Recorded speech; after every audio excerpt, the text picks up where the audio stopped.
오늘 우리는 이 로마서 9장 24절부터 29절 말씀을 본문으로 구원에 대한 오해라는 제목을 가지고 함께 말씀을 나누도록 하겠습니다. 우리가 그 지난주에 그 하나님의 권한에 대해서 알아보는 시간을 가졌습니다. 보통 그 많은 사람들이 지난주 그 21절 말씀을 하나님께서 그 영광의 그릇을 예비하시고 또 진노의 그릇을 예비하셨다라는 그 말씀을 이제 어떻게 보통들 해석을 하는가 하면 하나님께서 영광의 그릇으로 그 예비한 자들, 아예 그냥 예정한 그릇들이 이제 별도로 따로 있고, 그래서 그들을 구원하시고 진노의 그릇을 만들 자들이 또 별도로 따로 있다. 그래서 그들을 폐기하신다라는 식으로 보통 해석들을 하지만 우리가 그 21절 말씀을 자세하게 보시면서 발견을 했죠. 한 덩어리에서 나오는 것이기 때문에 별도로 따로 존재하는 것이 아니다라는 얘기를 우리 함께 나눴고요. 그래서 21절 말씀은 사실은 하나님께서 믿는 자들을 영광의 그릇으로 만들어 주시고 또 믿지 않고 믿음을 끝까지 거부하는 자들은 진노의 그릇으로 만드신다라는 것이 바른 의미다라는 것을 함께 지난주에 함께 나눴습니다.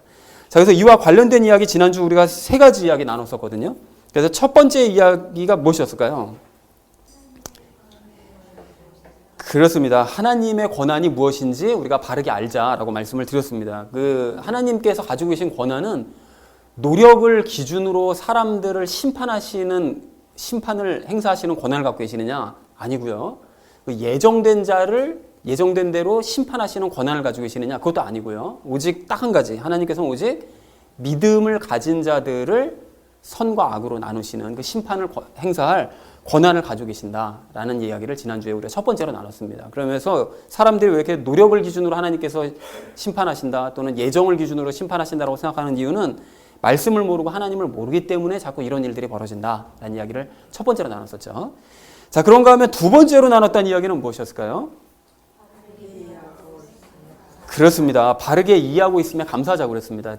아까도 말씀드렸듯이 지난주 21절 말씀을 모든 사람들이 하나님께서 예정하신 것, 또 하나님의 절대주권, 그것이 하나님께서 마음대로 예정하실 자, 폐기하실 자를 정하신 것이 하나님의 절대주권이라고 잘못 오해하고 있는데, 그러다 보니까 하나님께 이제 절대적으로 복종하려고만 하고, 또 그러니까 목사들도 자기에게 이제 복종하라고 얘기하고, 가정에서도 마찬가지로 그렇게 생활들을 하고 하다 보니 교회와 직분이 계급화되어져 가고 가정은 경직화되어져 간다라는 얘기를 했었었죠. 근데 우리는 바르게 깨달아서 참된 자유를 누리고 있음에 진정으로 우리가 감사하자라는 얘기를 두 번째로 함께 나눴습니다.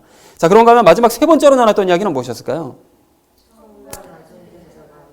그렇습니다. 처음과 나중된 자가 누구인지 알자라고 그랬었죠. 진노의 그릇들을 보통 이방인들이라고 생각하고 또 영광의 그릇은 유대인들이라고 이제 생각들을 하는 것은 유대인들이 하는 생각이고요. 그리스도인들이 그렇게 생각하면 안 되는데 그럼에도 불구하고 그런 식으로 생각하는 사람들이 있단 말이죠. 그래서 사실은 진노의 그릇은 유대인들이고 믿지 않는 유대인들이고 긍휼의 그릇들은 이방인들입니다. 그러니까 물론 이제 믿음이 전제된 것이죠. 믿는 사람들, 유대인들 중에 믿는 사람들도 당연히 영광의 그릇이 되겠지만 믿지 않는 사람들이 그렇게 된다라는 얘기를 했었고요.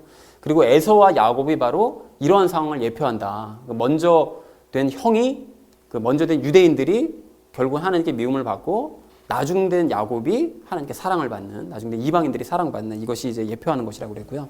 그래서 이제 유대인들은 이방인들과 똑같이 예수님을 믿어야만 구원받을 수 있게 되었다. 그래서 포도원 품꾼 비유가 아주 딱 적절하게 말씀하고 계시는데 마지막 끝이 열린 결말이다. 그러니까 하나님께서 주신 기회를 품삯을 받을 것이냐 말 것이냐는 자기들의 이제 믿음에 달렸다라는 얘기를 이제 우리가 했었었죠.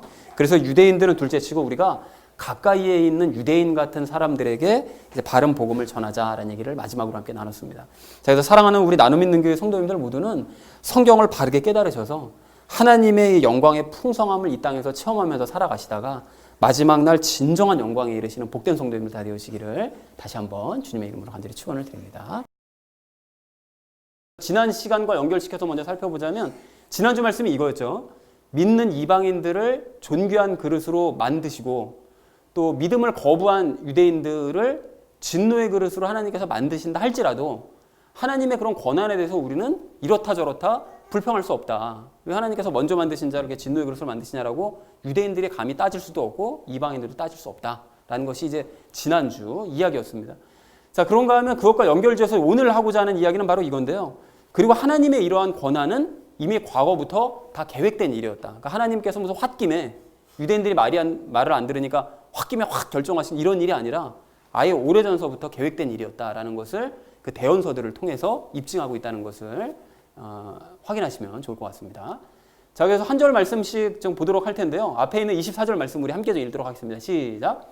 이 그릇들은 곧 우리니 즉 그분께서 유대인들 중에서 뿐만 아니라 이방인들 중에서도 부르신 자들이니라 라고 말씀하시는데요. 여러분 여기서 이 그릇들이라는 것은 그 앞에 있는 23절에 그 영광의 그릇들, 또 예비한 긍휼의 그릇들, 즉 구원받을 그릇들, 이게 누구냐? 누구라고 그러죠?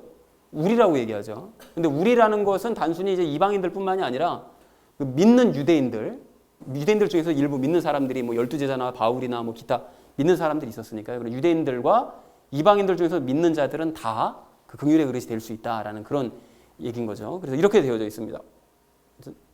이것이 네. 그래서 전체 의미를 보자면 이렇게 됩니다. 하나님께서 예비하신 긍휼의 그릇들은 바로 우리니 곧 하나님께서 유대인들 중에서 뿐만이 아니라 믿는 유대인들 중뿐만이 아니라 이방인들 중에서도 그 부르신 그 믿는 모든 자들이 다 하나님의 긍휼의 그릇들이다 라고 이제 24절에서 그 얘기를 하시더라는 것입니다. 자, 그러면서 이제 25절 말씀이 이런데요. 우리 함께 읽도록 하겠습니다. 시작. 이것은 그분께서 호세아의 글에서도 이르시되 내가 내 백성이 아니던 자들을 내 백성이라 부르며 사랑받지 못하던 그녀를 사랑받는 자라 부르리라 라고 호세아 대언자가 대언을 했다는 거예요.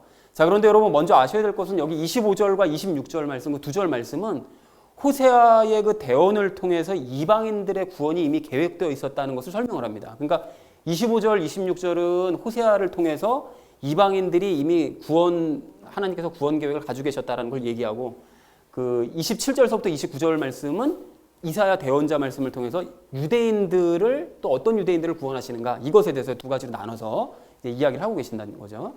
자, 그래서 여기 보시면 여기 이것은 이라고 되어 있는데 이것이라는 것은 앞에 있는 24절 말씀이죠. 그 24절에 이방인들을 구원하시는 그것은 호세아의 글에 미리 기록되어 있다는 거예요. 그래서 호세아의 글에 어떤 게 이 밑에가 이제 호세아가 얘기한 바로 그건데 원문이 아니라 그 원래 호세아 그 문을 가서 찾아보니까 이렇게 되어 있습니다. 긍휼을 얻지 못하였던 그녀에게 긍휼을 베풀며 내 백성이 아니던 자들에게 이르기를 너는 내 백성이라 하고 그들은 이르기를 주는 나의 하나님이시다 하리라 이렇게 얘기하는데 이게 호세아서 2장 23절 말씀이에요. 근데 이거를 바울이 이제 종종 정확하게 인용을 하진 않는데요. 성경 원래 있던 얘기를 정확하게 인용을 하진 않는데 요거를 압축시켜서 이렇게 얘기한 거죠. 내가 내 백성이 아니던 자들, 그러니까 이방인들을 앞으로 내 백성이라 부르겠고 사랑받지 못하던 그녀를, 그러니까 이방인들을 사랑받는 자라 이제 부르겠다라고 호세아 대언자를 통해서 대언을 했다는 것입니다. 자, 그런데 이게 도대체 무슨 소리냐, 이게 어디서 나온 소리냐라는 것이 좀 궁금하실 수 있을 것 같아서 이 배경 좀 설명을 드리려고 하는데요. 그러니까 먼저 이방인들을 구원하심은 구약 시대부터 이미 결정된 일이었다라는 것을 호세아 대언자를 통해서 말씀을 하시는데 이것을 이제 그 배경 설명을 좀 잠깐 좀 드리도록 하겠습니다. 그 호세아에게 이제 무슨 일이 있었는가 하면 호세아 대언자가 바람기 많은 고멜과 결혼을 해요. 그런데 이것이 하나님께서 이 고멜이라는 여자가 굉장히 바람기가 많은 여자였는데 일부러 그런 여자랑 결혼을 하게 시키십니다. 너는 그 다른 남자랑 잘 노는 그런 여자랑 가서 결혼을 해라. 그래서 애를 낳아라. 이렇게 말씀하세요. 그래서 호세아가 그 고멜과 결혼해서 예스르엘을 낳고요. 그리고 로루하마라는 애와 로암미라는 딸과 아들을 얻습니다. 근데 여기서 슬픈 이야기가 뭔가 하면 로루하마와 로암미, 그 둘째, 셋째는 호세아 자식이 아니었어요. 그러니까 고멜이 돈 많은 남자랑 관계를 가져서 낳은 애들이 로루하마와 로암미였습니다. 그러니까 호세아 입장에서 어처구니가 없는 거죠. 근데 이런 상황이 이제 하나님을 두고 바람 피우고 딴 우상이나 섬기고 이방인들 쫓아가는 이 이스라엘 백성들을 예표하기 위해서 호세아의 그냥 인생을 사용하셔서 그렇게 보여주시는 거죠. 자, 그래서 이 로루하마라는 뜻을 보니까 은총을 입지 못하다. 로암미라는 이름의 뜻은 내 백성이 아니다라는 그런 뜻을 가지고 있거든요. 그래서 참고로 이게 앞에 로자만 빼면 부정어를 빼면 은총을 입다. 또 암미라고 그러면 내 백성이다. 이제 이런 뜻이 됩니다. 자, 그래서 이렇게 이제 고멜이 그런 남자랑 결혼했는데 더 안타깝게도 그 남자에게 또 버림받습니다. 애만 낳고 버림은 받고 이런 어처구니 없는 상황이 벌어진 거죠. 자, 그래서 로루하마, 로암미가 이제 앞으로 자라면서 아무래도 호세아 입장에서는 자기 자식이 아니니까요. 차별을 대할 수밖에 없겠죠. 차별을 가지고 대할 수밖에 없을 텐데 그럴 때 만약에 자식들이 왜 우리한테 이렇게 대하냐, 왜 우리 마지 예스레엘과 똑같이 대우하지 않냐 그러면 그 불평은 엄마에게 가서 따져야 된다라고 하나님께서 말씀을 해주시더라는 거예요. 그거는 호세아 문제가 아니라 네 엄마가 문제인 거다라고 이제 얘기를 하시더라는 거죠. 그래서 하나님께서 이제 이렇게 대충 말씀하신다는 것을 이제 호세아서를 읽다 보면 느낄 수가 있는데요. 호세아가 곧 하나님을 상징하고 고멜은 타락한 이스라엘을 상징하고 그리고 로루하마, 로암미는 이스라엘의 후손들, 그 이방인들이나 아니면 기타 다른 것들과 같이 결혼을 해서 낳은 자식들, 그러니까 타락한 이스라엘 후손이나 또 그 남편이 정확하게 어떤 사람인지 얘기를 안 써놔서 모르지만 그 사람이 만약에 이방인이었다면 그 이방인의 자식들이기 때문에 로루하마, 로암미는 그 이방인들을 상징할 수도 있는 그런 의미를 이제 말씀하고 계십니다. 자, 그래서 여기까지가 이제 1장 내용이고요. 2장에서는 더 어처구니 없는 일이 벌어지는데요. 그러니까 북이스라엘 백성들이 하나님께 받은 그 곡식과 기름을 가지고 바알 우상에 갖다 바쳐요. 그러니까 하나님께서 너무 어처구니가 없는 거예요. 내가 너희에게 곡식을 주고 기름을 줬더니 그걸 정말 바알한테 들고 와서 바알한테 갖다 바치냐? 그래서 하나님께서 너무 황당하다고 너무 억울하다 이런 식으로 이제 말씀을 하십니다. 그 얘기를 고발을 하시고요. 그래서 하나님께서 이제 이스라엘을 징벌을 하신 다음에 이렇게 못된 짓을 한 이스라엘을 징벌하신 이후에 모두에게 이제 앞으로 큰 은혜를 베푸실 것이다라고 약속을 해주시는데 그 약속이 뭔가 하면 메시아가 장차 올 것이고 너희가 성령님 세례를 받게 될 것이다. 이제 이거를 얘기를 하세요. 약속을 해주시죠. 그래서 이 약속을 믿음으로 받아들인 사람은 유대인이든 이방인이든 상관없이 그걸 받아들인 사람은 25절과 같이 될 것을 약속을 해주신 거예요. 오늘 25절과 같이. 25절이 뭐였죠? 이것은 그분께서 호세아의 글에서도 이르시되 내가 내 백성이 아니던 자들을 내 백성이라 부르고 그러니까 하나님의 약속을 믿음으로 받아들인 이방인들을 내 백성이라 부르고 사랑받지 못하던 그녀를 앞으로 사랑받는 자라 불러줄 것이다 라고 먼 미래에 있을 일을 약속을 해주시더라는 것이죠. 이해가 되시죠? 전체 스토리를 읽으시니까. 자, 그래서 이 전체 의미를 그러니까 그러므로 이방인들을 구원하시는 것은 갑작스럽게 결정 내려진 것이 아니라 하나님께서 오래전부터 가지고 계셨던 계획이라는 사실을 우리가 이제 알 수가 있다라는 거, 호세아서 말씀을 통해서 확인할 수 있다라는 걸 바울이 지금 얘기를 하고 있는 거죠. 이게 갑작스럽게 결정된 것이 아니라 꽤 오래전부터 계획된 일이었다라고 말씀하십니다. 그래서 전체 의미를 보면 이런데요. 하나님께서 이방인들을 구원하기로 결정을 하신 것은 호세아의 글, 즉 내가 내 백성이 아니던 자들을 내 백성이라 부르고 사랑받지 못하던 자들을 사랑받는 자라 부르신다는 구절만 봐도 알 수가 있다. 이게 오래전부터 계획된 일이었구나 라는 것을 알 수 있다라고 바울이 얘기합니다. 자, 그리고 이어진 26절도 호세아의 글인데요. 우리 함께 읽도록 하겠습니다. 시작. 또 전에 그들에게 이르기를 너희는 내 백성이 아니라 한 그곳에서 곧 거기에서 그들이 살아계신 하나님의 아들이라 불리리라 함과 같으니라 이렇게 말씀하시는데요. 여기서 이르기를 이라고 되어 있는 그 부분이 그 호세아서 1장 10절 말씀을 이제 인용한 건데요. 내용은 이렇습니다. 내 백성이 아니라는 곳에서 살아계신 하나님의 아이들이라 너희가 이제 불리게 될 거다. 예전에는 너희가 내 백성 아니야. 너희는 로암미야 라고 했었다가 내 사랑하는 아이들 이제 암미야 라고 이제 불러주시는 바로 그 내용을 이용하는데요. 그 이스라엘을 책망하시다가 이제 앞으로 먼 미래에 있을 예수님을 통한 축복에 대해서 이제 1장에서 전적으로 이제 말씀을 하고 계시더라는 것이죠. 그래서 이제 돌이키면 이방인이라 할지라도 돌이켜서 믿고 하나님께로 돌아오는 사람들은 하나님의 자녀가 될 수 있다라고 얘기를 해주시더라는 것입니다. 그래서 전체 의미가 이런데요. 호세아의 또 다른 구절에 의하면 하나님께서 과거에는 받아주지 않으셨던 사람들, 즉 이방인들을 그들이 이제 믿음으로 돌이키면 하나님께로 돌아오면 하나님의 자녀로 받아주신다고 말씀하고 있다. 그러니까 과거서부터 이렇게 얘기를 하고 있으니 이방인들의 구원받는 것에 대해서는 전혀 의심할 필요가 없고 과거서부터 계획되어 있던 일이었다라고 얘기를 하더라는 것입니다. 자, 그런가 하면 이제 27절 말씀인데요. 우리 함께 읽도록 하겠습니다. 시작. 또한 이사야도 이스라엘에 관하여 외쳐 이르되 비록 이스라엘 자손의 수가 바다의 모래 같을지라도 남은 자만 구원을 받으리라 라고 말씀하시는데요. 이것은 이제 이사야 대언자에 대한 이야기인데 여러분 앞에 있는 25절, 26절 말씀은 이방인에 대한 이야기를 호세아 대언자의 글을 통해서 이방인들이 구원 계획이 예정돼 있었다라는 것을 이제 미리 준비되어 있었다라는 걸 얘기했다면 27절서부터 29절 말씀은 유대인들의 구원에 대한 이야기를 하고 있습니다. 그런데 그것을 이사야 대언자를 통해서 유대인들의 구원에 대해서 말씀하고 계시더라는 거죠. 그런데 유대인들 중에서 남은 자들만이 구원받는다라고 말씀을 하세요. 그럼 남은 자라는 것이 무슨 뜻이냐? 이것에 대해서 우리가 좀 알 필요가 있는데요. 그 외쳐 이르되라고 되어 있는 부분이 바로 이건데요. 비록 내 백성 이스라엘이 바다의 모래 같을지라도 그들 중에 남은 자만 돌아오리라. 정해진 멸망이 의와 더불어 넘쳐 흐르리니라고 이사야 10장 22절 말씀을 이렇게 인용한 것입니다. 이 아래쪽 부분이. 그래서 이렇게 외쳤는데 이사야가 외쳤는데 이것도 역시 배경 설명이 좀 필요합니다. 이사야가 왜 이런 식으로 외쳤는가 하면 하나님께서 그 북이스라엘과 남유다가 서로 갈라져 있었잖아요. 그때 북이스라엘을 심판하시기 위해서 어떤 나라를 일으키셨는가 하면 아시리아라는 나라, 그러니까 개역 한글 성경에는 아수르라고 되어 있죠. 그 아시리아라는 나라를 일으켜서 북이스라엘을 심판하십니다. 그래서 완전히 쫄딱 망하게 하시죠. 그래서 그러고 난 다음에 이 아시리아가 너무 교만해져서 나라가 이제 커지다 보니까 제국이 돼서 너무 교만해지다 보니까 하나님께서 저것들 그냥 내서는 안 되겠다 싶어서 이제 바벨론을 다시 일으키셔가지고 바벨론이 아시리아를 치게 만드십니다. 그래서 아시리아가 거의 이제 망할 지경에 이르게 돼요. 이제 그랬을 때 이 바벨론이 또 너무 커지니까 이 남유다, 이제 남아있는 남유다가 너무 두려워서 그 쓰러져가는 아시리아를 의지하려고 하다가 바빌론한테 그걸 들켜서 바빌론한테 완전 쫄딱 망합니다. 남유다까지. 이제 망하고 난 다음에 거의 모든 백성들이 다 포로로 끌려가게 되거든요. 그래서 포로로 끌려가고 난 다음에 70년의 세월이 흘러요. 거기서 70년의 세월이 흐르고 난 다음에 하나님의 말씀을 이제 믿고 고향으로 돌아온 사람들. 그래서 하나님 앞에 이제 남아있는 사람들. 그 사람들이 뭐 남아있어서 그 후손들이 된 사람들이 나중에 이제 예수님을 믿고 구원을 받는다라는 것이 이사야 대언자가 한 이야기입니다. 자, 그래서 그것이 이제 27절의 내용인데요. 그 27절 내용이 이랬었죠. 또한 이사야도 이스라엘에 관하여 외쳐 이르되 비록 이스라엘 자손의 수가 바다의 모래 같을지라도 남은 자만 구원을 받을 거다. 그러니까 그렇게 많았던 이스라엘 백성들이 바빌론 포로로 끌려가고 거기 남은 사람들도 많았었잖아요. 남고 돌아온 사람들 중에 끝까지 하나님 앞에 이제 남아있는 사람들, 믿음을 가지고 남아있던 사람들만 구원을 받을 것이다. 이제 이렇게 말씀을 하시더라는 거죠.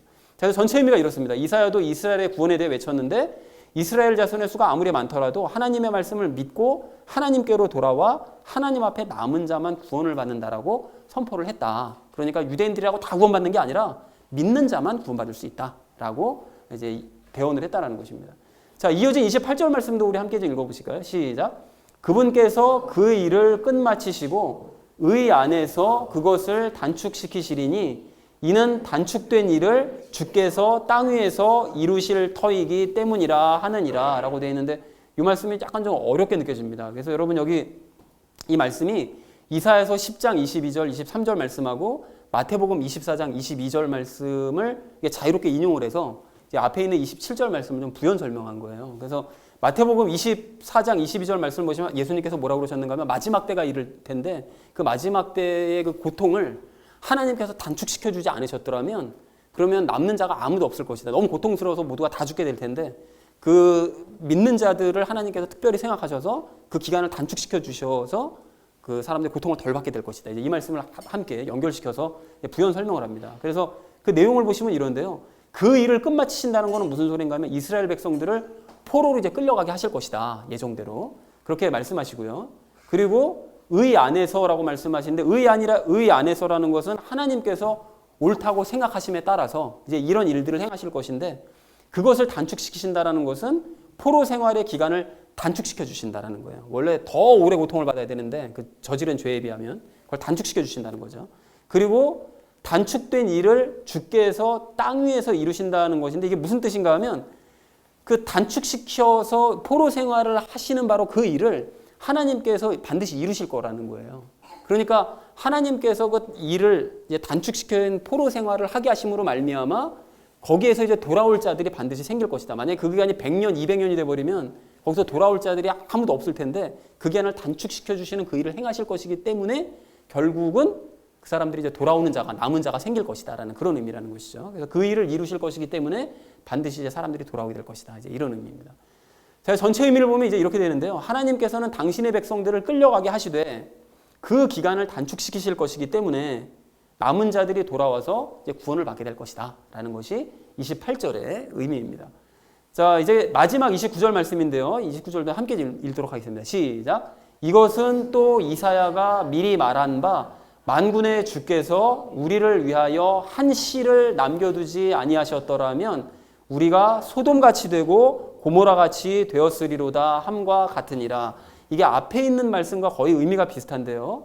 미리 말한 바, 이거는 이사야서 1장 9절 말씀을 인용했는데 이 밑에 내용이 바로 그 인용한 구절입니다. 한 씨라는 것은 그 남은 자들을 남겨두지 않으셨더라면 이스라엘은 소돔과 고모라처럼 완전히 다 멸망해 버렸을 것이다. 이제 이런 의미라는 거예요. 그래서 요 소돔과 같이 고모라가 됐다는 것은 흔적도 없이 남지 않았을 것이다. 그러니까 하나님께서 그 기간을, 고통의 기간을 단축시키셔서 돌아오게 만드셨기 때문에 그 자들을 통해서 새로 생겨난 자식들 때문에 구원받는 자가 생기고 믿음으로 이제 하나님 앞에 돌아온 자가 생겼다. 안 그랬으면은 다 멸망해 버렸을 것이다. 라고 이제 말씀을 하시더라는 것입니다. 그래서 전체 의미를 보면 이런데요. 이사야의 또 다른 구절에 의하면 하나님께서 남은 자들을 보존하셨기 때문에 이스라엘이 완전히 망하지 않았다라고 말씀을 하신다라는 것이 이제 29절의 의미라는 것입니다. 자, 그래서 오늘 본문 말씀을 이제 총정리하자면 이제 이렇게 되는데요. 여러분 이제 보시면 깨끗하게 정리가 되실 것입니다. 하나님께서 예비하신 긍휼의 그릇들은 믿는 유대인들과 믿는 이방인들인데, 그런데 호세아의 글들을 보면 하나님께서 이방인들을 당신의 자녀로 삼으시려는 것을 알 수가 있고, 믿는 자들을 구원하시는데 믿는 이방인들에 대해서는 호세아의 글들에 이미 대언이 되어져 있고, 그리고 또한 이사야의 글들도 보면 하나님께서는 남은 유대인들을 보존하시고 그들을 구원하시려는 것을 알 수가 있다. 그러니까 이방인들의 구원 조건은 믿는 것, 또 유대인들도 다 구원받는 것이 아니라 그 중에 믿는 사람들만 구원을 받게 될 것이다. 그래서 믿는 유대인들과 이방인들이 결국 하나님의 긍휼의 그릇들이 될 것이다.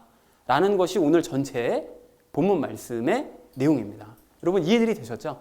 자, 그래서 여기서 우리가 좀 근데 한 가지 질문을 좀 가질 것이 있는데요. 이제 이런 그 몇 주 전에도 말씀드리다가 우리가 이 얘기를 잠깐 드렸었는데, 하나님께서는 유대인들이 불순종할 것을 미리 아셨죠. 미리 아셨기 때문에 이방인들을 직접 구원하기로 계획을 변경을 하신 거거든요.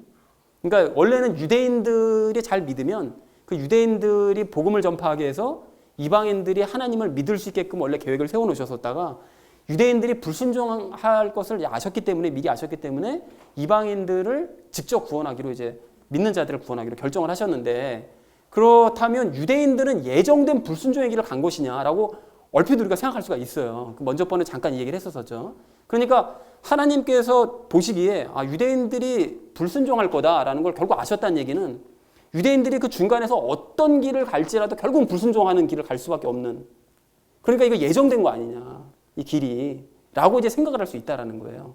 자, 그런데 분명히 예정은 아니긴 아니잖아요. 그러니까 예지와 예정은 분명히 다른 것인데, 그 다른 것이 맞다면 그럼 예지는 도대체 어떻게 설명할 수 있을까? 이걸 고민을 하다가 문득 이런 생각이 들었습니다. 여러분, 이게 축구팀에 좀 비유를 해볼 수가 있을 것 같은데요. 가령 새로 부임한 어떤 축구 감독이 이제 주전 멤버들을 열심히 잘 훈련시켜가지고 팀 순위를, 리그에서 그 팀 순위를 바짝 끌어올린 다음에, 그래서 구단으로부터 이제 지원금을 받아가지고 그 지원금으로 실력 있는 선수들을 더 많이 영입하고 지금 데리고 있는 후보 선수들도 더 열심히 훈련시켜가지고 주전급으로 키우려는 계획을 가지고 있었던 거예요. 자, 그랬었는데 주전 멤버들이 훈련을 하지 않고 계속 게을러요. 그 코치들을 보내가지고 계속 압박을 가하는데도 선수들이 훈련할 그런 어떤 이 기분이 아닌 거죠. 그리고 또 열심들도 없는 거예요. 그래가지고 감독의 말을 따르지 않습니다. 그렇게 되면 어떻게 되는 거죠? 그런 의지가 없다고 한다면 당연히 팀 순위가 좋지 않을 것을 미리 알 수가 있죠. 이거 이번 시즌 망했구나 라는 사실을 미리 알 수가 있습니다. 그리고 대충 몇 위 정도를, 자기랑 비슷한 수준의 다른 팀들을 이렇게 보면, 그리고 또 얘네들이 주전 선수를 이렇게 훈련하지 않고 이게 개판이면, 그러면 결국 우리가 이번에 이 리그에서 한 몇 위 정도 하겠다라는 것이 미리 알 수가 있다라는 것입니다.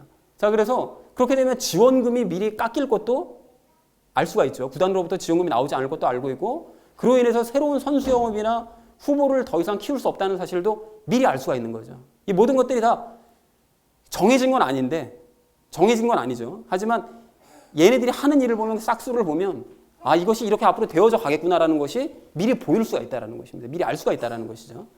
자, 그래서 감독이 주전 멤버를 그래서 해체를 해버리고, 그래서 후보와 구분 없이 다 뒤섞어버린 다음에 실력이 입증된 선수들만 주전으로 다시 뽑겠다. 앞으로 그래야 되겠다. 라고 계획을 미리 세워두는 일은 얼마든지 가능하다는 거예요. 그렇죠? 그러니까 이 모든 과정들을 가만히 생각해 보면 이것이 유대인의 타락을 예지하심도 똑같이 설명을 할 수가 있다는 거예요. 유대인들도 사실은 유대인들을 통해서 그 주전 멤버들을 잘 키워가지고 후보인 이방인들을 잘 이제 키우려고 하나님께서 계획을 하고 계셨었는데, 주전 멤버들이 유대인들이 개판 치는 것이 눈에 보이는 거예요. 대언자들을 계속 보내도 전혀 움직일 생각을 안 하는 걸 보니 결말이 어떻게 되겠구나 라는 것이 충분히 예측이 가능하고 미리 알 수가 있다는 것이죠. 결말이. 눈에 훤히 보이니까 그래서 이거 안 되겠구나. 그러니까 이것들을 다 섞어서 오직 믿는 자들만 구원하기로 결정을 내려야 되겠다라고 하나님께서 결정하셨다는 것을 똑같이 설명이 될 수가 있다라는 것입니다. 자, 그래서 결론을 이렇게 내릴 수가 있는데요. 하나님께서는 유대인들을 통해 이방인들에게 복음이 전해질 수 없다라는 사실을 미리 아셨기 때문에 이거 돌아가는 상황을 보니까 이렇게 되겠구나라는 걸 미리 아셨기 때문에 유대인과 이방인의 구분 없이 오직 믿는 자들을 구원하시겠다라고 오래전서부터 계획을 하시는 것이다라는 것이 오늘 본문 말씀이라는 것을 우리가 이제 확인을 할 수가 있다라는 것입니다. 그래서 이것이 확인이 되셨다면 이제 나머지 이야기들을 오늘 이제 적용을 하시면서 이야기를 나누도록 그렇게 하겠습니다. 하나님께서 이제 유대인과 이방인의 이제 구분 없이 오직 이제 믿는 자들을 구원하시려고 오래전서부터 계획하셨다라는 사실을 오늘 본문 말씀을 통해서 우리가 첫 번째로 오늘 나눌 이야기는 하나님께서는 편애하지 않으신다라는 사실을 여러분 알자라는 것입니다. 여러분, 유대인들은 말할 것도 없고요. 많은 그리스도인들조차도 하나님께서 유대인들을 가장 사랑하시고 그리고 이방인들은 사랑하지 않으시거나 이제 혹은 유대인들과 비교해서 좀 덜 사랑하신다라고 생각하는 사람들이 많습니다. 근데 이게 맞을까요? 우리도 모르게 유대인들을 더 많이 사랑하시는 거 아닌가? 라는 생각을 하는 경우도 있는데 그것이 맞느냐는 것입니다. 절대로 그렇지가 않습니다. 여러분, 하나님께서는 태초부터 유대인, 이방인 구분 없이 모두를 사랑하셨어요. 다만 유대인들에게 먼저 기회를 주셨을 뿐이라는 것이죠. 이건 편애의 문제가 아니라 단순히 순서의 문제라는 것입니다. 그럼 이런 질문도 생길 수가 있겠죠. 그럼 왜 하필이면 유대인들을 먼저 기회를 주셨냐라고 생각하실 수 있을지 모르겠는데 하나님께서 구약의 그 대언자들을 통해서 말씀하셨던 것처럼 너희가 이뻐서 구원하는 것이 아니라 너희는 세상 모든 민족 중에 제일 악한 백성이고 제일 고집스러운 백성이다라고 말씀하시거든요. 그러니까 그 말씀을 통해서 알 수 있는 것은 제일 문제가 많은 애들이기 때문에 먼저 하나님께서 기회를 주셨다라는 사실을 우리가 유추를 해볼 수가 있다라는 것입니다. 자, 그래서 유대인들에게 이렇게 먼저 이제 기회를 주셨는데 계속해서 말씀을 드리지만 하나님께서는 그 기준이 믿음이에요, 믿음. 그러니까 오직 믿는 자를 사랑하시고 믿지 않는 자를 미워하실 뿐인 것이지 어떤 혈통 때문에 더 사랑하고 덜 사랑하시는 그런 이상한 하나님이 아니라는 것입니다. 혈통으로 따지면 다 아담의 후손인데 누구를 더 사랑하고 누구를 덜 사랑한다는 게 말이 안 되는 거잖아요. 그러니까 그렇게 사랑하지 않으신다는 것입니다. 그래서 오늘 본문의 호세아 대언자나 이사야 대언자의 말씀도 이제 그것을 입증하는데요. 하나님께서는 이방인들도 내 백성이라 부르시고 또 사랑하는 자라고 부르십니다. 또한 하나님의 자녀들이라고 부르세요. 그래서 하나님께서는 유대인이라고 해서 이방인들과는 다르게 독특한 방법, 특별한 방법을 쓰셔서 그들만 별도로 따로 구원하시는 것이 아니라 그들도 역시 똑같이 하나님의 말씀을 믿어야만 그리고 하나님 앞에 남은 자로서 그들도 구원을 받을 것이다 라고 아주 명백하게 말씀을 하시더라는 것입니다. 또한 우리가 지난주 그 포도원 품꾼 비유를 잠깐 말씀을 드렸는데요. 여러분, 그 포도원 품꾼 비유도 가만히 생각해보면 그렇지 않습니까? 이 주인이 먼저 들어와서 일했던 사람들이라고 해서 특별 대접을 했느냐? 그러지 않았죠. 도리어 그 사람들이 더 고생했습니다. 그리고 마지막에 들어온 사람들이라고 해서 박대하면서 섭섭하게 대우했느냐? 전혀 그러지 않습니다. 도리어 왜 너희는 저녁이 될 때까지 일자리를 구하지 못하냐? 막 마음으로 막 안타까워하는 그런 얘기를 하면서 걱정을 해주고 그들에게도 품삯을 똑같이 지급해 주어서 도리어 처음부터 일한 사람들이 질투할 정도로 그 사람들을 굉장히 잘 대우를 해주더라는 것입니다. 자, 그리고 이 집 나간 둘째 비유를 그 둘째 아들 비유도 우리가 생각해 보시면 이것도 마찬가지인데요. 그 아버지가 집을 나갔던 그 둘째 아들을 보면서 허랑방탕하게 걔가 막 살았다고 그래가지고 걔를 막 하인처럼 대하거나 아니면 막 매를 때리거나 큰 아들을 막 더 편애하거나 이러셨느냐? 전혀 그러지 않으셨죠. 도리어 큰 아들이 질투를 할 정도로 그 둘째 아들을 후하게 대접하고 사랑으로 감싸주더라는 것입니다. 그러니까 이러한 여러 가지 모습들이 바로 우리 이방인들을 향한 하나님의 마음이요 사랑이라는 것이죠. 그러니까 하나님께서는 절대로 사람을 차별하지 않으신다라는 거예요. 근데 그럼에도 불구하고 이런 말씀을 제대로 이해하지 못한 그리스도인들이 유대인들이 하나님의 사랑을 더 많이 받고 또 그래서 유대인들은 대단한 민족들이고 그러니까 그들은 늘 우선돼야 되고 앞서야 된다고 생각하고 그래서 성경도 다 그런 생각을 기반으로 해석을 해버리는 바람에 자발적으로 유대인들 아래로 들어가서 그들을 섬겨야 된다라는 이런 주장들까지 하고 있는데요. 이런 태도는 완전히 잘못된 태도입니다. 여러분 지난 금요일 큐티 말씀 기억하세요? 그 큐티 말씀 보면 왜 바울이 유대인들의 나은 점이 무엇이냐, 모든 점에서 많다라는 얘기를 하잖아요. 근데 그런 구절을 이제 부분적으로만 똑대가지고 보면서 이거 봐라, 바울도 지금 유대인들이 나은 점이 훨씬 많다고 지금 얘기를 하지 않냐, 이렇게 해석하면 안 된다고 그랬죠. 그 다음 구절을 보면 뭐라고 되어 있죠? 그들은 자신들의 잘못을 깨닫지 못하고 우리가 거짓말해서 하나님이 더 의로움이 드러났다면 우리가 잘한 거 아니냐, 뭐 이런 식으로 엉뚱한 주장이나 하는 아주 뻔뻔한 사람들이기 때문에 모든 면에서 나은 영광의 그 자리를 아주 엉망으로 만들어버린 정죄를 받아 마땅한 사람들이라고 아주 분명하게 말씀을 하시더라는 것입니다. 그러니까 그 사람들은 특별한 사람들이 아니라는 거예요. 그러니까 성경을 끝까지 봐야 된다는 것입니다. 자, 그러므로 무작정 유대인들을 높이려고 하거나 유대인들을 섬기려고까지 하는 이런 태도들은 성경 말씀을 전혀 이해하지 못한 하나님의 뜻과는 정반대로 가는 행동이 될 수 있다는 것입니다. 여러분 유대인들을 뭐 멸시하고 우리가 그럼 교만해지자라는 이런 뜻이냐? 절대 그런 게 아닌 것이죠. 그러니까 로함이었었던 우리를 하나님의 자녀로 삼아주신 분 앞에서 우리가 어떻게 교만해질 수 있겠냐는 것입니다. 그러니까 제가 말씀드리고 싶은 것은 믿음 안에서는 모든 사람들이 다 높낮이 없이 계급 없이 다 평등하다라는 사실을 말씀드리고 싶은 것입니다. 하나님께서부터 벌써 모든 사람들을 평등하게 사랑하시는데 왜 사람들이 자기네가 유대인들을 높여야 된다라고 주장을 하느냐는 거예요. 그러니까 하나님께서는 오직 믿는 자들을 사랑하시는데 우리는 예수님을 믿는 사람들이기 때문에 하나님의 사랑을 받을 자격이 충분한 사람들이라는 사실을 분명하게 기억하는 우리가 되기를 소망을 합니다.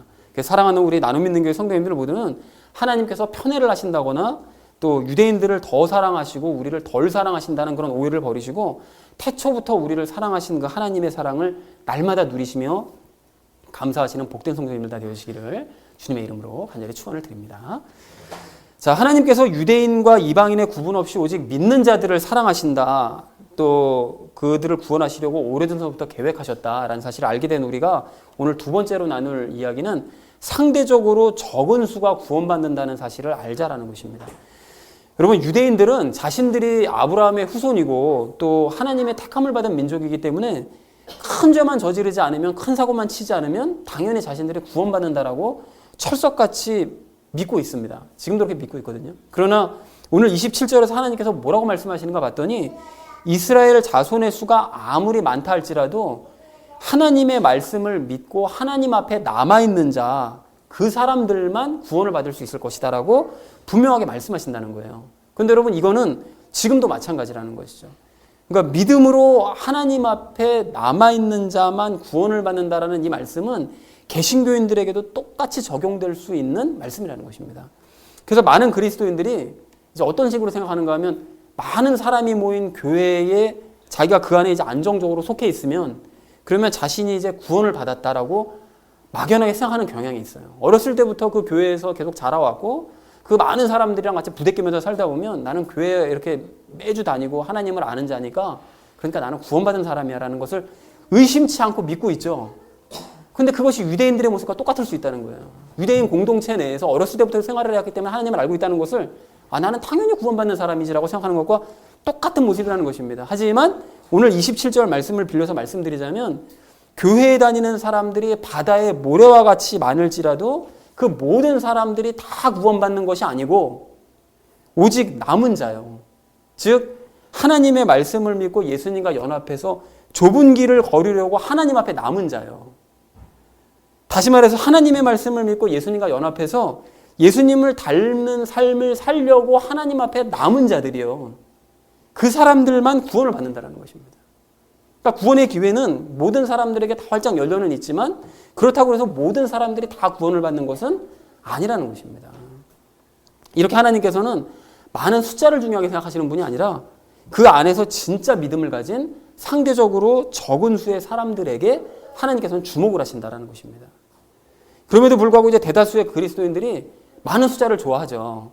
그래서 내 교회에 교인들이 많으면 좋아하고 나라 전체적으로 그리스도인들의 숫자가 많다고 그러면 그 사람들이 뭐 이단이 많든 뭐 잘 믿는 사람이 많든 뭐 가짜가 많든 전혀 상관하지 않고 숫자만 많으면 무조건 이제 좋다라고 생각하는 사람들이 많다라는 것입니다. 그래서 기독교인들이 정확하게 알아야 될 사실이 있는데요.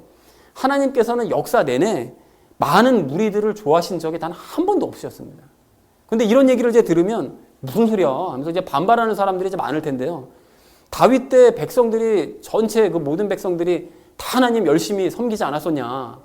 그리고 솔로몬 때는 모든 백성들이 합심해서 막 성전 건축에 열심을 내고 또 성전 그 건축을 이제 봉헌한 이후에는 많은 사람들이 그 은혜 막 누리고 그러지 않았냐. 그리고 포로 생활 이후에 그 느헤미야 때는 모든 백성들이 다 한 마음이 되어서 성벽을 쌓고 그래서 하나님 앞에 모든 백성들이 다 영광 돌리지 않았냐. 그러니까 그렇게 많은 백성들이 동원된 것을 우리가 봤을 때도 참 기쁜데 하나님께서 그걸 기뻐하지 않으셨겠다고 이렇게 생각하실지 모르겠지만 여러분 한번 잘 생각해 보십시오.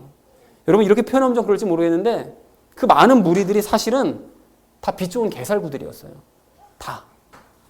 여러분 겉으로 보기에나 그 사람들이 이제 규모가 크고 이제 뭔가 한 것처럼 사실은 보였을 뿐 사실은 그들 대부분이 믿음이 좋지 않은 사람들이 대부분이었다라는 것입니다. 그래서 가령 다윗 때 그렇게 막 열심을 내고 하나님을 섬긴다고 막 의시하셨던 그 사람들이 어떻게 됐습니까? 얼마 안 지나서 그 다윗의 아들이었던 압살롬이 반역을 일으켰을 때 그 사람들이 하나님의 뜻과는 전혀 상관도 없이 전부 다 반역의 대열에 동참하거든요.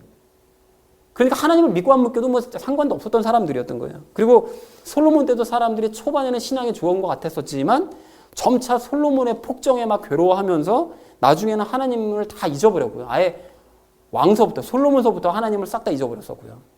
그리고 느헤미야 때도 느헤미야가 있을 때만 신앙이 좋은 것처럼 열심히 느헤미야를 도와서 일을 했을 뿐 느헤미야가 페르시아에 잠깐 갔다가 온 이후로는 이스라엘 백성들이 신앙 상태가 원 상태로 다시 다 돌아가 버렸습니다. 그러니까 현대 부흥 운동도 마찬가지라는 거예요. 뭐 웨슬리의 뭐 부흥 운동, 뭐 칼빈 때 뭐 부흥 운동 일어나고 막 이랬던 것도 뭐 저 누굽니까? 종교계 이렇게 또 루터 때 막 부흥 운동 일어나고 이랬던 것도 그 시대만 잠깐 반짝했을 뿐 시간이 지나거나 원 상태로 다시 다 돌아가 버리더라는 것이죠. 그 많은 무리들 중에 진짜 믿음을 가진 사람은 늘 소수였다라는 것입니다. 그리고 우리가 앞으로 이제 11장에서도 나누게 되겠지만 엘리야 시대 때 그 아합이 하나님 앞에 그렇게 불순종하고 하나님 앞에서 멋대로 생활을 했음에도 불구하고 이스라엘이 망하지 않을 수 있었던 것은 아합 앞에 서 있었던 그 가짜 대언자들 또 가짜로 믿었던 그 수없이 많은 북이스라엘 백성들 때문에 북이스라엘이 망하지 않았던 것이 아니라 숨어서 신앙생활을 했었던 그 소수의 바알에게 무릎 꿇지 않은 그 7,000명 그 소수의 사람들 때문에 나라가 망하지 않을 수 있었다는 것입니다.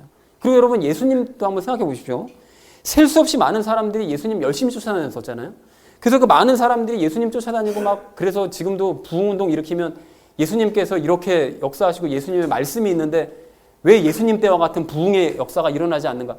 예수님 때 그 많은 사람들이 쫓아다니는 게 부흥이 아니었어요. 사람들이 많은 사람이 착각하는데 그렇게 많은 사람들이 쫓아다녔지만 예수님께서는 도리어 그 많은 사람들을 전혀 기뻐하지 않으시고 도리어 늘 그 사람들을 피해 다니셨다니까요. 그래서 틈만 나면 그 사람들을 다 흩어버리시고 그리고 그들이 등을 돌리고 떠나가도 신경 쓰지 않으시더라는 것입니다. 그래서 실제로 예수님을 환호하던 그 수없이 많은 무리들이 사람들이 이건 기억 못해요. 일주일도 안 돼가지고 예수님 십자가에 못 박으라고 열심히 소리 지르잖아요. 진짜 믿은 사람들이 그 무리들이 진짜 믿은 사람들이 아니었다니까요. 부흥이 아니었었다는 것입니다. 그래서 예수님께서는 오직 예수님 앞에 남아있는 자 진짜 믿음을 그나마 믿음을 가지고 있었던 12제자들 그 소수의 사람들에게만 예수님께서 전념을 하시더라는 거예요.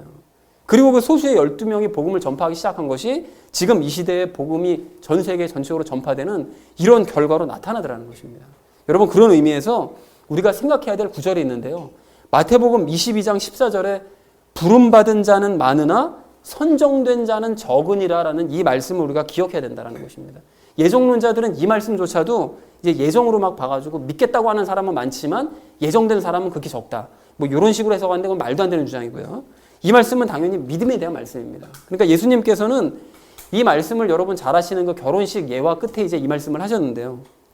아들을 위해서 결혼잔치를 준비한 그 왕이 사람들을 초대했는데 원래 초대받았던 사람들이 전부 잔치 초대를 거부를 해버리잖아요.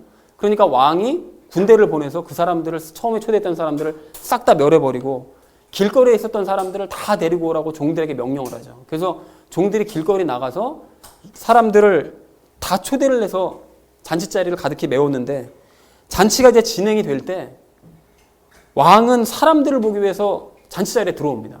그리고 잔치 자리에 들어와서 예복을 입지 않은 한 사람을 발견을 하고서는 예복을 입지 않은 이유를 물어봤는데 그 사람이 아무런 대답을 못 하잖아요. 이제 그러니까 그 사람을 바깥 어두운 곳으로 던져버립니다. 그래서 왜 그랬다고 그랬습니까? 결혼식에 참석을 하면 어떻게 된다고 그랬죠? 주인이 예비한 예복을 반드시 의무적으로 입어야 되는 거죠. 그리고 예복을 입는 순간 자기 개인적인 모든 일들은 다 잊어버리고 이제 잔치 자리에서 주인과 함께 기뻐하는 일에만 전념하는 일을 해야 되는 것이라고 말씀을 드렸습니다. 그런데 이 사람이 그렇게 예복을 입지 않았다라는 것은 무엇을 의미하는 것이라고 그랬습니까? 잔치는 잔치대로 즐기고 언제든지 자기는 바깥으로 뛰쳐나가서 내 볼일 보겠다. 이제 이런 생각을 하고 있는 상태라고 그랬죠. 그래서 주인이 이런 애는 잔치에 참여할 아무 의미가 없다 해서 쫓아내 버리셨다는 것입니다. 그런데 그 예화를 보시면 샘플로 한 명만 그렇게 하시잖아요. 그런데 한 명으로 끝난 것이 아니라 사실은 계속 찾아다니시는 거죠. 그 이후로도. 그래서 예수님께서는 지금도 이런 사람들이 이제 많다라는 것을 이 예화를 통해서 이제 말씀을 해주신다라는 것입니다. 즉 잔치에 초청받았던 그 유대인들이 초청을 거부하는 바람에 이방인이었던 이제 우리가 이제 그 잔치 자리에 이제 초대를 받아서 이렇게 교회에 출석을 하고 잔치에 지금 참석을 하고 있는 상태인데 잔치 자리에 왔으면 주인의 뜻에 따라서 마땅히 예복으로 이제 갈아 입어야 되는데 예복을 입지 않고 버티는 사람들이 교회 내에 많다라는 거예요. 예복을 입는다는 것은 예수님을 덧입는 것, 즉 예수님과 연합을 하는 것을 의미하는데 그러려면 믿음으로 예수님과 연합하고 그래서 개인적인 세상 일은 점차 이제 신경을 끊고 그리고 이제 예수님을 닮는 것을 삶의 목적으로 삼고서는 그 좁은 길을 예수님과 함께 걸어가는 일에 전념하는 삶을 살아가야 되는데 그런데 그런 사람들은 교회 내에 적고 예수님을 믿지 못하는 건지 믿지 않는 건지 예수님과 연합하지 않는 상태에서 자꾸 교회 내에서 유익은 누리려고 하고 교회에서 무슨 뭐 어린이집 하면 내 거기다 어린이집 맡기고 또 교회에서 무슨 뭐 어떤 행사하면 거기서 뭐 즐거움 누리고 뭐 기쁨 누리고 이런 유익은 언제든지 누리되 언제든지 세상 밖으로 뛰쳐나갈 준비를 하는 사람들이 너무나 많다라는 것입니다. 그래서 진짜 믿음을 가진 사람들에게만 관심을 가진 우리 하나님께서는 수시로 잔치 자리에 들어와서 확인을 하시는 거죠. 지금도 교인들의 예복 상태를 확인하면서 주의를 주시는 거죠. 그리고 기회를 주시는 거예요. 예복 입어야 된다 너. 왜 예복 안 입니? 예복 입을 기회를 주시는데 끝까지 예복 입기를 거부하는 사람들에게는 그 기회를 끊어버리심으로써 부름을 받은 사람은 많되 선정받은 사람은 적을 수밖에 없다라고 다소 무서운 말씀을 하시더라는 것입니다. 사랑하는 우리 나눔 있는 교회 성도님들 모두는 로마서 말씀을 나누는 동안 진짜 믿음을 가지고 있는지를 여러분 확인하시기 바랍니다. 여러분 그리고 그것이 확인이 되셨다면 하나님께서 주목하시는 바로 그 사람들이요. 좁은 길을 걸어가고 있는 적은 수의 바로 우리요. 그 동료들과 서로 사랑하고 서로 위로하고 서로 권면하면서 함께 기뻐하시고 아직까지 예복을 입지 않은 자들 넓은 길로 걷는 이 주변의 많은 무리들에게 하나님께서 기뻐하시는 참된 길이 무엇인지를 바르게 알리는 저와 여러분 되어주시기를 주님의 이름으로 간절히 축원을 드립니다. 자, 하나님께서 유대인과 이방인의 구분 없이 오직 믿는 자들을 구원하시려고 오래전부터 계획하셨다는 사실을 알게 된 우리가 오늘 마지막 세 번째로 나눌 이야기는 그러므로 바르게 배우자라는 것입니다. 여러분 방금 우리는 하나님께서 믿는 소수를 이제 선택하신다라는 얘기를 나눴는데요. 그러면 믿는 사람들은 소수란 얘기는 거꾸로 믿지 않는 사람들이 많다는 얘기잖아요. 자, 그러면 대부분의 사람들은 왜 믿지 못하는 것일까요? 여러분 여러 가지 이유가 있겠지만 성경을 바르게 알지 못하고 하나님을 바르게 알지 못하기 때문에 바르게 믿지 못하는 경우가 참 많습니다. 그래서 그런 사람들이 바르게 믿지 못하는 사람들이 숫자 많은 것이나 좋아하고 뭐 세계적인 규모의 선교센터 건립하는 거 너무 좋아하고 그리고 많은 숫자로 사회에 영향력 행사하는 막 이런 것들을 하나님께서 굉장히 기뻐하신다. 그래서 그 대다수의 그 교회들이 그 교회 건축할 때 보면 하나님께서 우리 교회를 새로 건축하는 것을 너무 기뻐하신다는 걸 내가 계시로 받았다고 막 그걸 뭐 뭡니까 환상으로 내가 봤다고 이렇게 얘기하는 그 목사님들이 참 많아요. 그런 걸 하나님께서 기뻐하실 것이라고 믿는 것은 다른 믿음이 그 안에 없기 때문에 하나님께서 그런 걸 기뻐하실 것이라고 착각하고 있는 거죠. 여러분 하나님 앞에 남아있는 그 소수의 사람들은 항상 바르게 깨달아서 바르게 믿은 사람들이었습니다. 그래서 12제자들이 바르게 깨달아서 말씀을 바르게 깨달아서 바르게 믿은 사람들이었고 바울도 잘못 깨달아서 잘못 믿고 있다가 말씀을 바르게 깨달아서 바르게 믿은 그런 사람이 됐다는 거죠. 그래서 그렇게 이 소수의 12사람들이 예수님과 성령님을 통해서 말씀을 바르게 깨달아서 바르게 믿고 이제 바르게 전하는 일에 열심을 냈던 것이고, 바울 역시 다수에 속했던 이 바울이 소수에 속하게 되어서 바르게 믿은 상태로 바르게 전하는 일에 열심을 내더라는 것입니다. 그래서 바울이 여러분 잘 아시는 것처럼 고린도 지역에서 열심히 가르치고 또 에베소 지역에서 두란노라라는 사람의 집에서 사람들을 열심히 가르쳤던 이유는 그 사람이 바르게 깨닫고 바르게 믿게 했기 때문에 바르게 전하는 일에 열심을 낼 수 있었다는 것이죠. 따지고 보면 예수님께서도 이제 따지고 보면 궁극적으로 예수님께서 이 땅에 오셔서 하셨던 일이 뭐냐? 기적 베풀려고 이 땅에 오셨냐? 전혀 아니고, 뭐 죽은 사람 살려내려고 오셨냐? 그것도 아니고, 병 고치려고 사람 오셨냐? 그것도 아닙니다. 바른 하나님의 나라가 어떤 것이냐? 하나님께서 가지고 계신 뜻이 무엇이고 하나님께서 무엇을 기뻐하시냐? 이거 가르치려고 오신 거거든요. 결국 바르게 깨닫게 하시는 일에 전념을 하시더라는 것입니다. 그렇다면 마땅히 우리도 그래야 된다는 것입니다. 많은 사람들이 모이는 교회에서 믿음 없는 사람들과 함께 넓은 길로 가려고 하는 그 유혹에서 우리가 벗어나서 정말 큰 교회, 많은 사람들이 모이는 교회에서 그 안에 있으면 참 안정적인 그런 마음이 느껴지잖아요.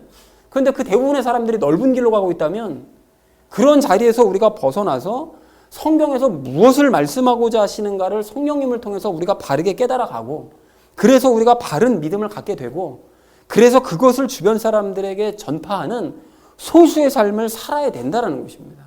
여러분, 그렇다면 무엇을 믿고 무엇을 전해야 되느냐? 무엇보다 우리가 예수님과 연합할 수 있다는 사실을 믿고 전해야죠.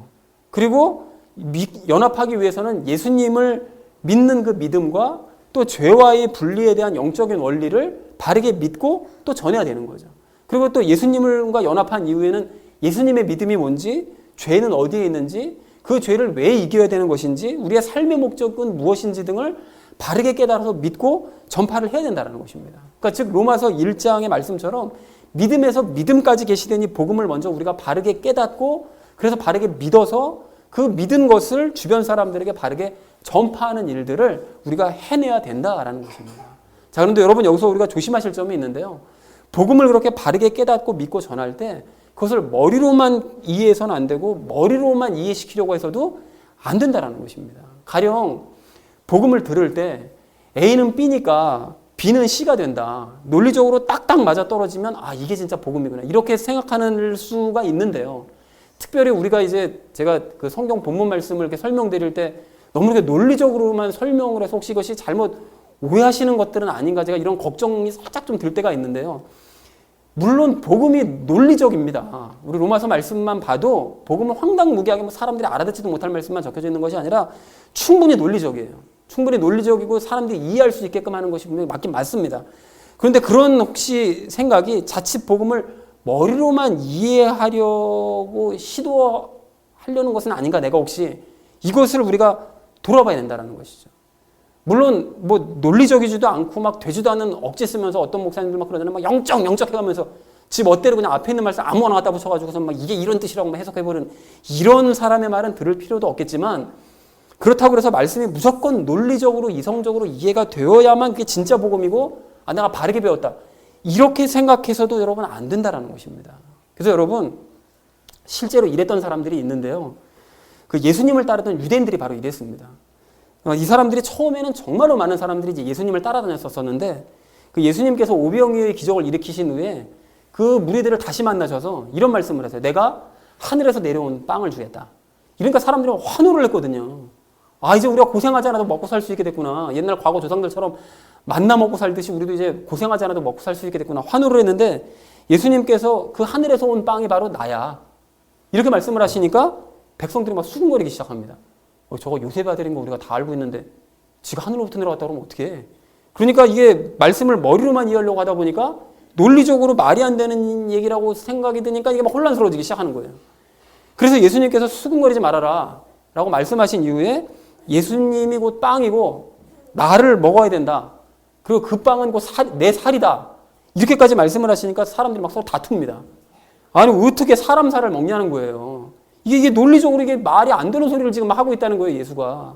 그랬더니 예수님께서 한술 더 뜨시죠. 내 살을 먹지 않고 내 피를 마시지 않으면, 율법에서는 피 절대 마시지 말라고 말씀하시거든요.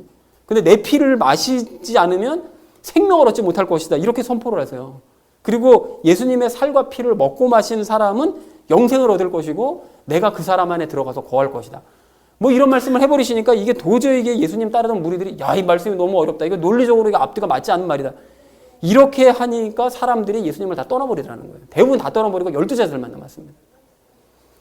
그러니까 이러한 유대인들의 반응을 보면서 야, 당연히 그러지 않았겠나. 충분히 공감이 되고 나 같아도 그렇겠다. 이런 생각을 하시는 분이 계신다면 그분은 유대인들과 똑같이 믿음이 없는 사람입니다. 그러니까 말씀을 논리적으로만 생각하려고 하는 사람이라는 거예요.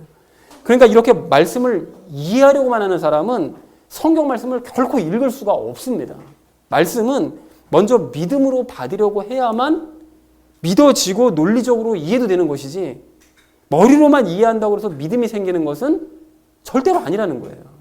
근데 이런 말씀은 그냥 머리로만 이해하려고 또 심지어는 막 영적인 논리를 머리로 외우려고 하려고 막 이러면 이건 믿음과는 아무런 상관이 없어진다는 것이죠. 그래서 사랑하는 우리 나눔 믿는 교회 성도님들 모두는 말씀을 바르게 배우시되 머리로 이해하려고 하지 마시고 믿음으로 받으시기 바랍니다. 여러분 그래야 그 말씀이 머리가 아닌 영으로 들어가고 또 마음에 새겨질 줄로 그렇게 믿습니다.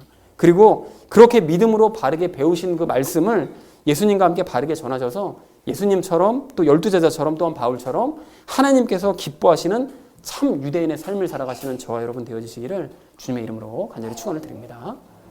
자, 이제 말씀을 정리합니다. 오늘 우리는 이 구원과 관련돼서 흔하게 오해하는 것들에 대한 이야기를 함께 나눴는데요. 많은 사람들이 하나님께서 유대인들을 더 많이 사랑하시고 이방인들은 이제 덜 사랑하신다라고 생각하지만 사실은 하나님께서는 믿는 사람들 모두를 똑같은 비중으로 사랑하신다는 사실을 마음에 간직하는 우리가 되기를 소망합니다. 또한 많은 사람들이 많은 숫자, 큰 건물, 뭐 그리스도인들의 큰 영향력, 사회의 영향력 뭐 이런 것들에 안주하려고 하지만 하나님께서는 진짜 믿음을 가진 소수의 사람들에게만 주목하시고 그들을 구원하신다는 사실을 꼭 기억하는 우리가 되기를 소망을 합니다. 그리고 마지막으로 그런 믿음을 가지려면 바르게 배워야 되는데 바르게 배우는 것은 머리로 이해하려는 것이 아니라 믿으려는 자세부터 가져야 된다고 그랬죠. 그리고 그렇게 바르게 깨달은 믿음을 주변 사람들에게 조용히 예수님과 함께 바르게 전하는 참 유대인이 되자고 말씀을 드렸습니다. 그래서 사랑하는 우리 나눔 있는 교회 성도님들 모두는 로마서를 통해서 잘못 알고 있었던 이 신앙의 모든 상식들을 여러분 다 깨뜨리시고 복음을 새롭게 배워가심으로써 바른 믿음을 얻으시고 진정한 구원을 얻으시는 저와 여러분 되어지시기를 주님의 이름으로 간절히 축원을 드립니다. 우리 함께 기도하겠습니다.